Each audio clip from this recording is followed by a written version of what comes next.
Welcome into the Paul Farrington Show. Paul, joined by Robert Ziggy Ziegler up at Harvard University for, I guess we can call this kind of a special edition recording of the Paul Farrington Show, right? I think this is the first time we've ever had a special Lions preview. Yeah, we've been really excited to see a lot of Lions fans starting to listening to the show more. So this is a big game too. At Kansas City this week, we decided, you know what? Let's record a little Lions preview. We had the one for the Packers game go out. The Bears one. We're going to have a live reaction after the Bears on Monday Night Football, so don't worry. All the North teams will get their inclusion. It'll be okay.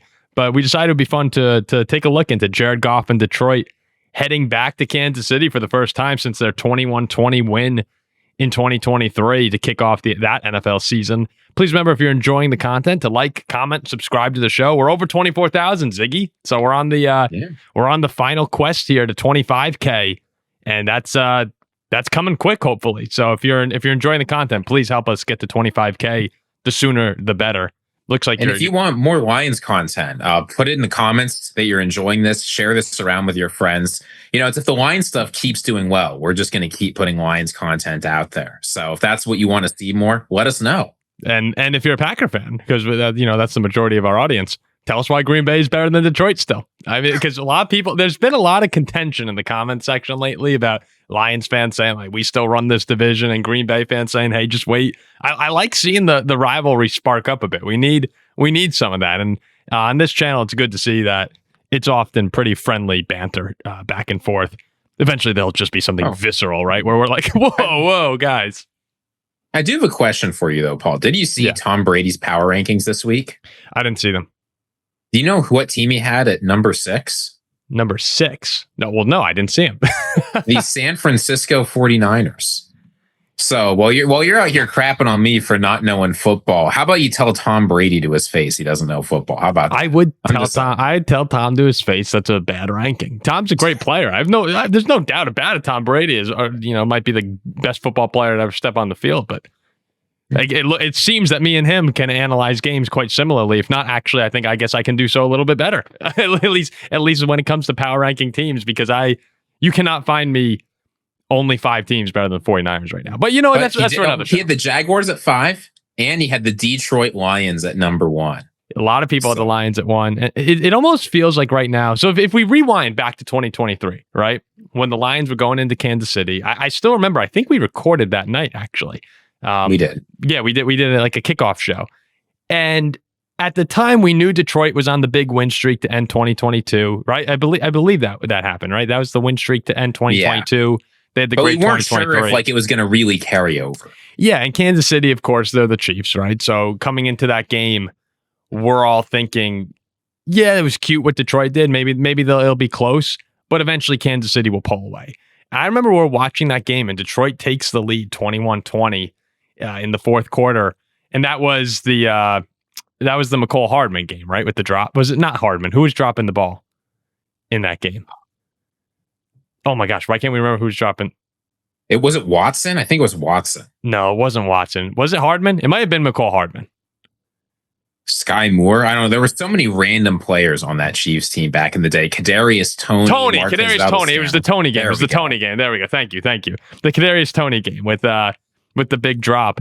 And when Detroit finally won that was really the first time in my life where I went, oh my God, the Lions might be good.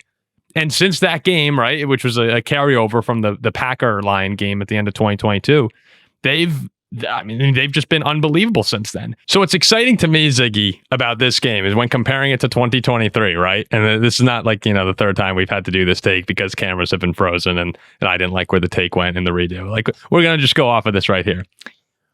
What I'm excited about in this one in comparison with the game 2 years ago is 2 years ago, that Lions team, it didn't have the momentum. It didn't have the juice behind it that you see on the 2025 Lions. The Chiefs have always been the premier team in football, but that was a welcome to the league moment sort of for Detroit fans. The first time where I looked at the Lions and went, okay, like they're here. Like the Detroit Lions are a good football team. And it's crazy to think that, I'd been alive for 25 years at the time and never really considered them a threat, despite the Stafford years, that Calvin Johnson. That was the first time I looked at them and went, okay, you win on the road in Kansas City against the Super Bowl champs, you have my attention. What's great now, though, is Detroit is the best team in the league.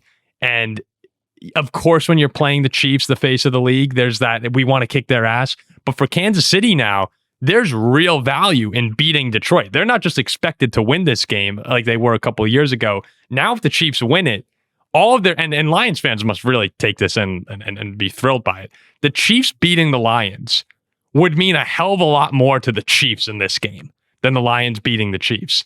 And I think that's just a testament to, what Dan Campbell and that organization have done over the past few years to get them to be one of the premier teams in football, amazingly. I don't think publicly they're there yet, but the Lions are just, I do think it means more to Kansas City winning this game. It's funny that you say that, Paul, because actually Dan Campbell made exactly that point basically in a press conference today. Obviously a little bit nicer, but he was talking about how the 2023 game, that was when they proved that they could go in and beat anybody. They've already proved that. They already believe that. Now it's going in and executing against Patrick Mahomes and the Chiefs. Now, I'm not sure I agree with you when you say that, they haven't nationally hit that spot as the top team in football. Because if you look at the predictions for this game, almost every national outlet is predicting the Lions to win. Sorry. Bill Benders, CBS Sports, almost everyone at ESPN, everyone at USA Today. This is a game now that the Lions are expected to win. I'm sorry. I don't mean, I do not mean as far as analyzing football and how good the teams are and how respected they are amongst football fans. I'm talking about if you bring up football to a casual person, they'll mention the Chiefs, they'll mention the Eagles. I don't think the Lions have that spotlight on them yet. Among football fans, they absolutely do. That's what I meant by that. No, fair enough. But it feels like everybody's expecting this Detroit Lions team to go in and win, except the odds makers in Las Vegas. That's what's weird about this is doing the Pick'em challenge on ESPN, and if you're in it, keep going. Keep a reminder to do your picks for our challenge for the Paul Farrington show. I think 75% of people picked the Lions, which is just despite them being 2.5 point dogs. Well, I'm trying to figure out what's going on here because if everyone's picking Detroit, why are I guess there's just got to be some big money on Kansas City. That's just got to be it, right? I think what it is the public, and I think Detroit probably is not falling into this based on what I've talked about it. Publicly, a lot of people are out on Kansas City, and the Chiefs have certainly had their ups and downs this season. But as long as you've got Patrick Mahomes throwing the football, I get that he hasn't looked quite as good this year as he has in the past. That's because in the past, he looked like a transcendental best quarterback to ever play the game. Yeah. He now merely looks like one of the 3 or 4 best quarterbacks in football. Yeah. But as long as that guy is back there and he's got somebody to throw to, which is one of the bigger questions coming into this game, right? Can someone other than Tyquan Thornton step up? But as long as he is back there, especially with your depleted secondary, you've got to be a little nervous. Oh, of course. If we're gonna, what we're gonna do in this episode, we're just gonna take a look on both sides of the ball of some of the keys to the game.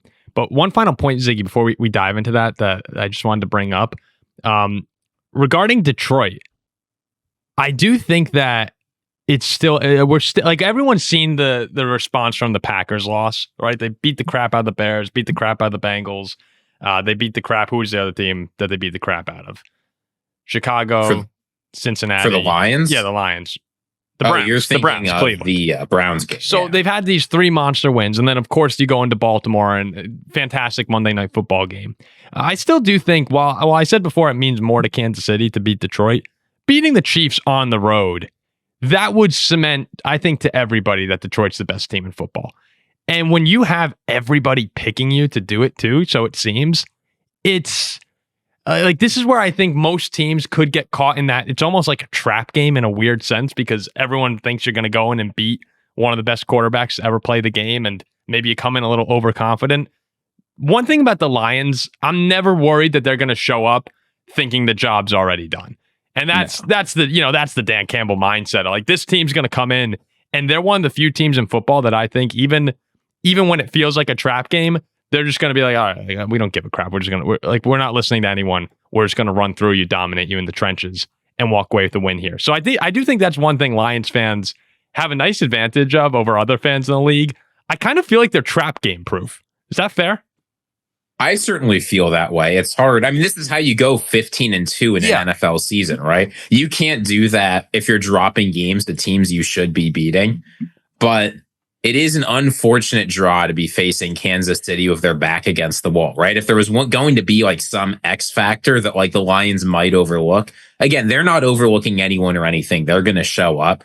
But Kansas City is going to be locked in, probably playing at least their most desperate football of the year. Because the difference between 3-3 and 2-4, when you're down a game already in the division, is huge. And so we talked about in the last show how strange the AFC playoff picture is right now, where 2-4 still wouldn't sink the Chiefs to me, but you just don't want to get too far behind the 8 ball, especially with Denver playing better football right now.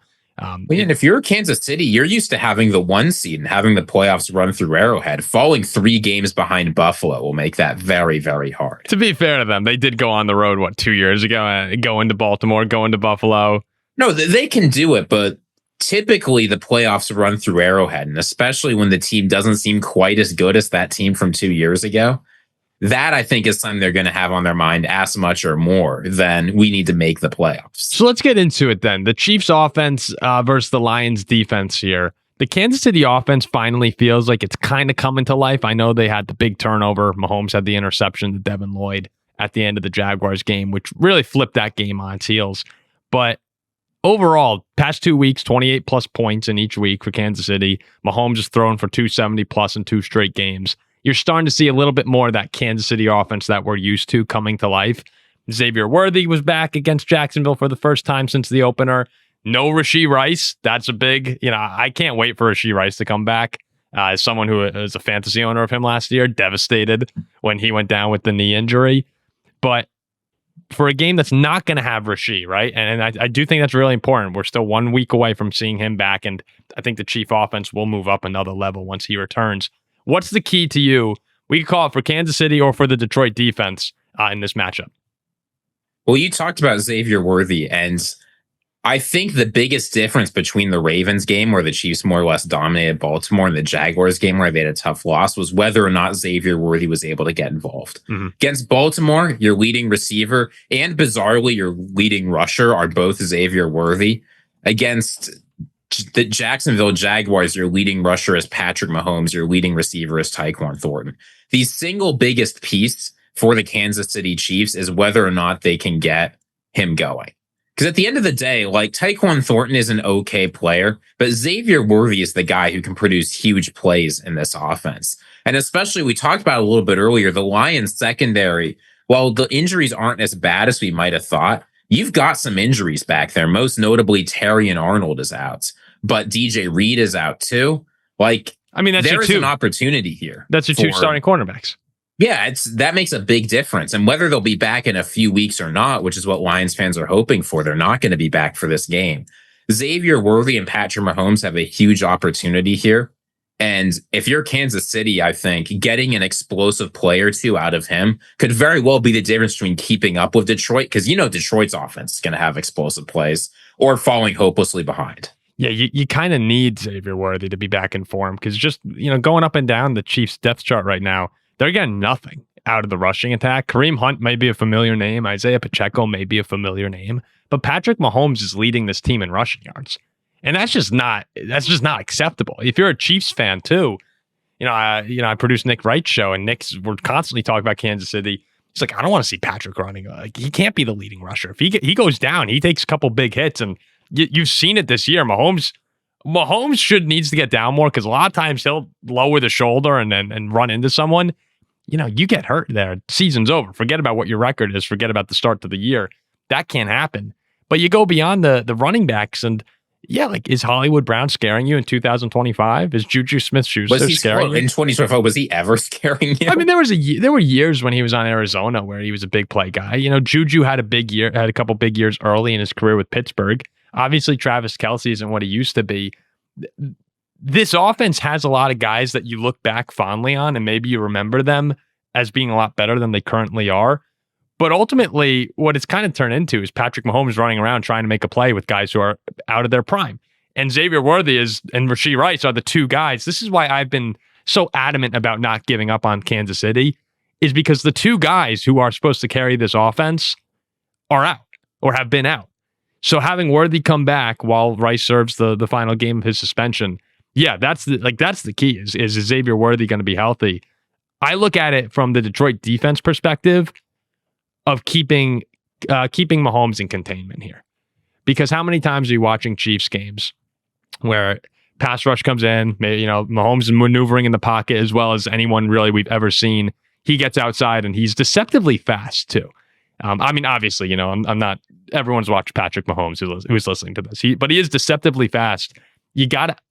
I almost think about the way that they defended Lamar Jackson, who of course is a different runner than Mahomes, but you kind of got to keep a spy on him.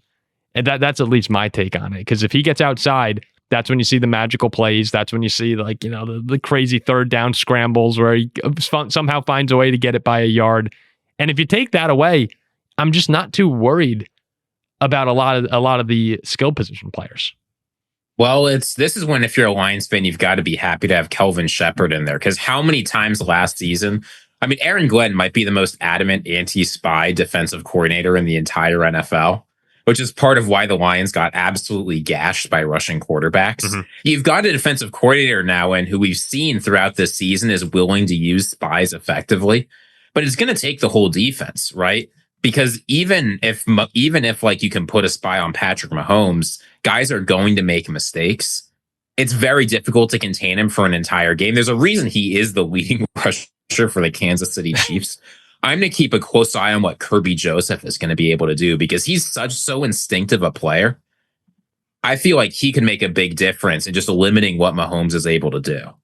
Yeah, I love watching the Lions safeties between Branch and Joseph. They're just so good, and it helps having those two guys when you're missing three of your cornerbacks who get playing time. So if we take a look now on the other side of the ball, right, the Lions offense versus the Chiefs defense, the Detroit offense has just been rolling. 37 points last week. They're averaging 34.8 on the year. That leads the NFL. And Jared Goff, can we take a second to just kind of appreciate Jared Goff here? He's been unbelievable again. Sometimes I watch Jared Goff and it feels like you never see an incompletion anymore. And I know that as a Vikings fan, watching them play over the past few seasons, it's been like I'm watching games going, holy crap, he's got 2 incomplete passes in the fourth quarter. And the stats support that. He's got 75.2 completion percentage. That's first in the league. Leads the NFL in touchdowns with 12. And only 2 interceptions. Like, Jared Goff, should he be in the MVP conversation right now? I've been beating the drum for Jared Goff to be in there for years. He's never going to be, because he doesn't have a name brand and he plays in Detroit. Like, you put Jared Goff in New York putting up these kind of numbers, and he probably has 3 MVPs already. Like, I'm looking right now at MVP odds, and we got Josh. So right now, Josh Allen leads the way. Then it's Mahomes. Fair enough. Then Mahomes, Baker, Jordan Love, then Goff. Like, I get it. I understand. Mahomes is Mahomes and Josh Allen is Josh Allen. I guess 50 can't complain too much. I would put Jared Goff number 2 there. I think Mahomes has played solid football, but it's very difficult for me to have a guy in the MVP conversation. His team has won 2 games. And like Baker and Jordan Love, Jared Goff's played better than them this season. Yeah, Baker, I actually understand. Jordan Love, Goff should be ahead of. Baker has had a bunch of wow moments. Yes, Baker has had the more like, oh, that's an MVP caliber moment. The fourth down scramble against the Texans, the game-winning drives. Like, this is always what kills Jared Goff, is he's not a guy who has your MVP moments. You just blink and suddenly he's got like 250 or 300 passing yards. Yeah, and if it is turning into a QB award, right, which it basically has been, unless if someone shatters a record, it seems, I think Goff should 100% be in the discussion, like firmly in it. And I've seen no one mention that. I think Colin just called Jared Goff a Hall of Famer, which maybe is going a little too far past the Jared Goff appreciation. We'll get there down the road if the Lions win a Super Bowl or something. But I just want to shout out, Goff has been unreal, and I know we have a lot of Packers fans that listen to this show, and we have more Lions fans coming in now. But I just haven't seen the appreciation for Goff that I think it's warranted at this point in time. It's funny that we say all that about Jared Goff, because I'll tell you right now, Jared Goff is not the key to this game. Well, and that's the whole thing, right? That's the whole, like, as you said, that's the whole thing about Jared Goff and the MVP consideration is you look at the Lions roster as a whole, and you're looking at Amon-Ra, you're looking at, especially the offense, you're looking at Amon-Ra, you're looking at Gibbs, you're looking at Sewell. Like, at what point, like, is Jared Goff a top 5 player, right, on the Lions offense? Probably around that 4 or 5 number. Yeah, that seems right. Oh, I'm sorry to interrupt you. Go ahead. No, I don't know. People have talked the Jared Goff MVP thing to death, I think. It's just, he is what he is at this point. All right, it's bad topic. Going to go. Bad topic. All right. But if you want to know what's changed the most for his Detroit Lions offense from week 1, I mean, it's got to be the rushing game. Week 1, you're shut down by the Green Bay Packers. You have 46 rushing yards. Mm-hmm. Since then, you put up 177 against Chicago, 225 against Baltimore, 110 against Cleveland in a blowout against the best rushing defense in the league. And then you put up another 120 against Cincinnati, again in a blowout. Like, the running game has been what's decided how these Detroit games go. And I think the reason for that is simple. You've got the best running back duo in the entire NFL. You've got one of the most explosive running backs in Jahmyr Gibbs, and you've got an incredibly reliable goal line back who can take plenty other work too, David Montgomery. I do not like David Montgomery being classified as a goal line back. No, I mean, this is the role he plays in that team. He's a goal line back who can also take first and second round and do everything else. I think David Montgomery he's a very strong player. I think David Montgomery is a great football player. I will not accept he's not a great player. Goal line back is not an insult. I think David Montgomery is more than that. And I know you do too. I agree he's more than that. Okay. I'm just saying, if you look at the relative roles they play on the team, I'm not saying he's only a goal line back or that's all he does. But they've got 2 running backs who are versatile and can do basically everything. Mm-hmm. This is how, I mean, very few teams in the NFL are capable of putting up 175 or more rushing yards in back-to-back weeks, right? That's just generally not how it works. And if you look at this Kansas City defense, their secondary has actually been solid. Their pass rush has been pretty good. They've got one of the better pass defenses in the NFL. I don't think they have a good pass rush. This is in terms of how they've played this season. But the run defense has been the primary weakness for them. Right? They're like 7th or 8th in passing yards and passing scoring per game. They're like 20th to 25th in rushing. The way you attack this Kansas City defense is wearing them down on the ground. And Detroit, I think, is better positioned than most teams in the NFL to do that. So that's going to be what I'm watching coming into this game. Because you saw against Green Bay, when the rushing game doesn't work, that's when the wheels fall off on the offense. Yeah, I think a big problem they have too, it's probably just all up front, right? They're a little smaller up front outside of Chris Jones, who has been getting a lot of attention this week for some of the plays that have gone viral of him seemingly giving up. Whatever. Yeah, no, I'm not worried about that. Chris Jones is an unbelievable player. He sort of has that. Remember we were talking about Aaron Donald back in the day? Every play you watch, he's in the backfield.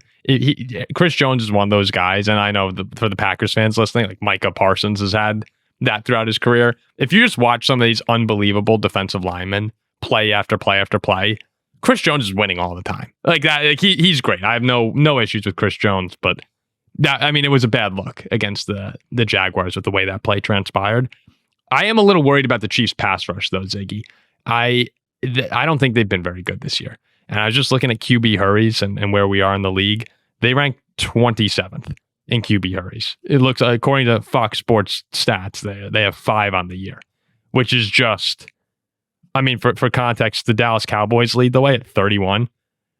The Vikings have 23 here. They have not done a good job, to me, getting after the quarterback.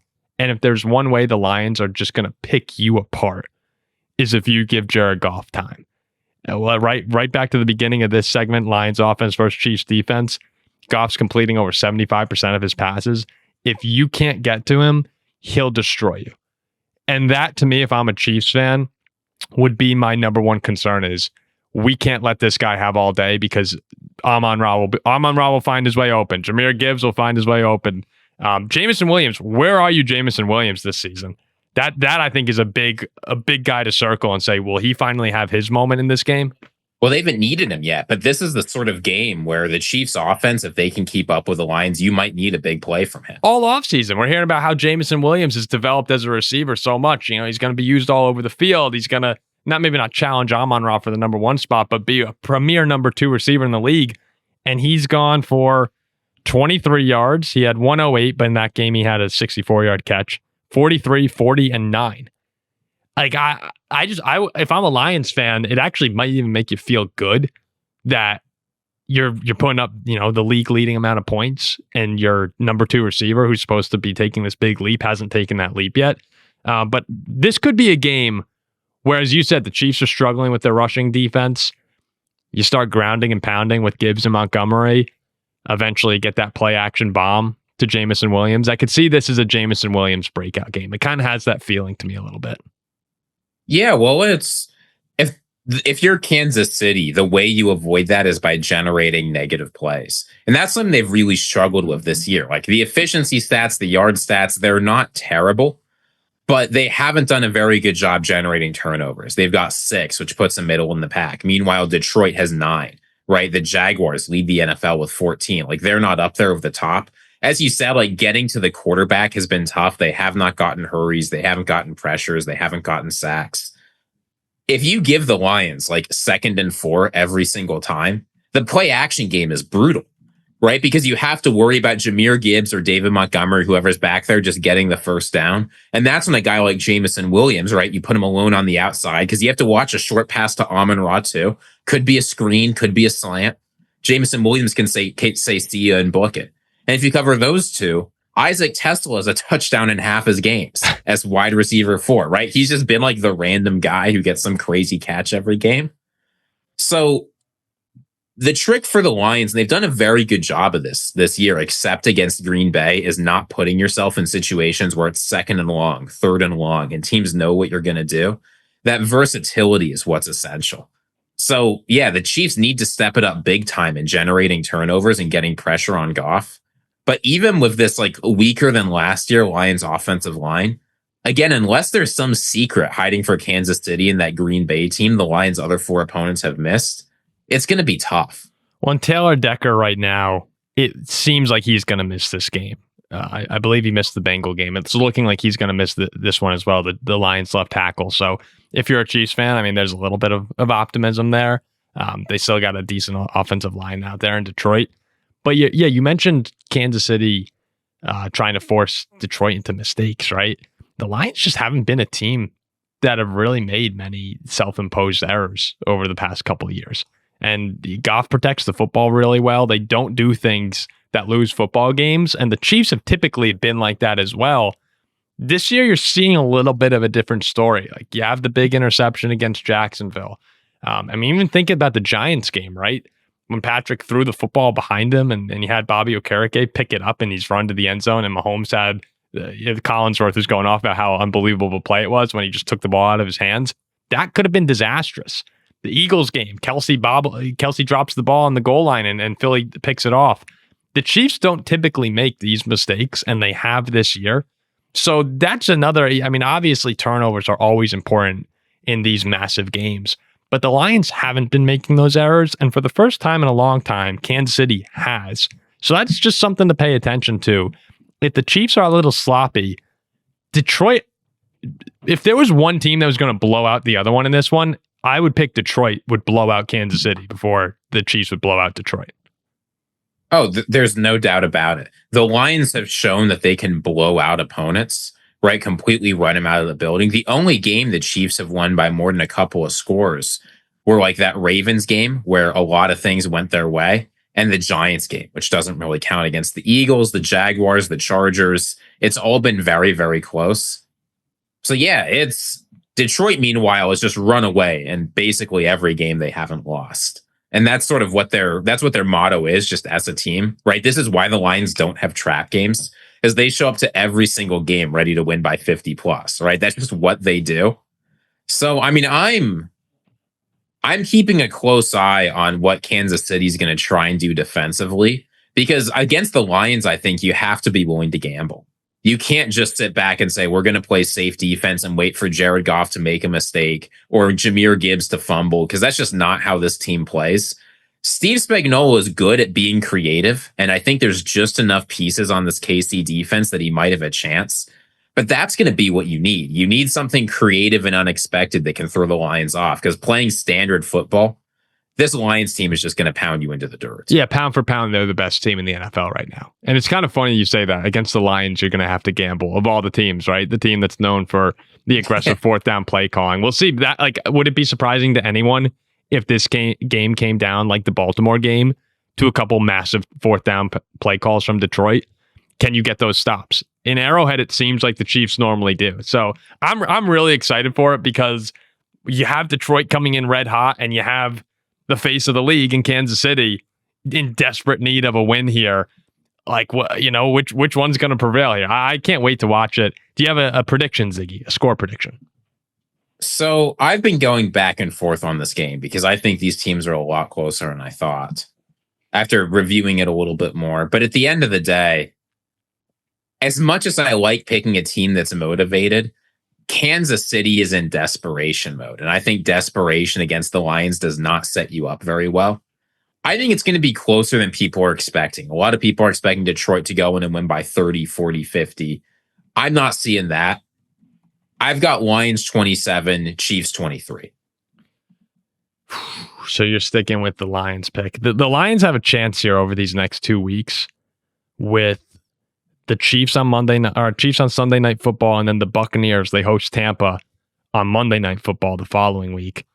There's a real opportunity here for them over the next 10 days or so to cement themselves as like the team to beat, no doubt about it. Start having that feeling like last year and hopefully they stay healthy for Detroit's sake, because I think they probably would have won the Super Bowl had they stayed healthy. It's funny, they have the Commanders and Eagles and Vikings as the next 3 games after those. So like you got the NFC gauntlet. Now maybe unfair to put the Vikings in there, but you've got the big NFC contenders in the Bucks, Commanders, Eagles, all coming up here right after KC. It is not a light schedule for Detroit, but eventually, we said this a few times, right? The hunted might become the hunter if they're that damn good, and Detroit seems to be. I'm also picking Detroit.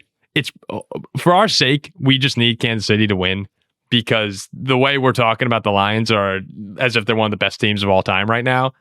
And, if they have another year where they go like 15-2 or 14-3, they might be in that territory. The only thing stopping them is actually winning the Super Bowl. So I'm going to go Detroit. I'll pick, what'd you say, 28-24 or 27-24? I said 27-23. 27-23. I'll go Detroit. It's just going to get into the 30s. The Chiefs have a good defense. I'll go Detroit 24, KC 20. So I also have a 4-point win for the Lions. But Kansas City's favored for a reason. Something's a little fishy with that. Like, I don't know.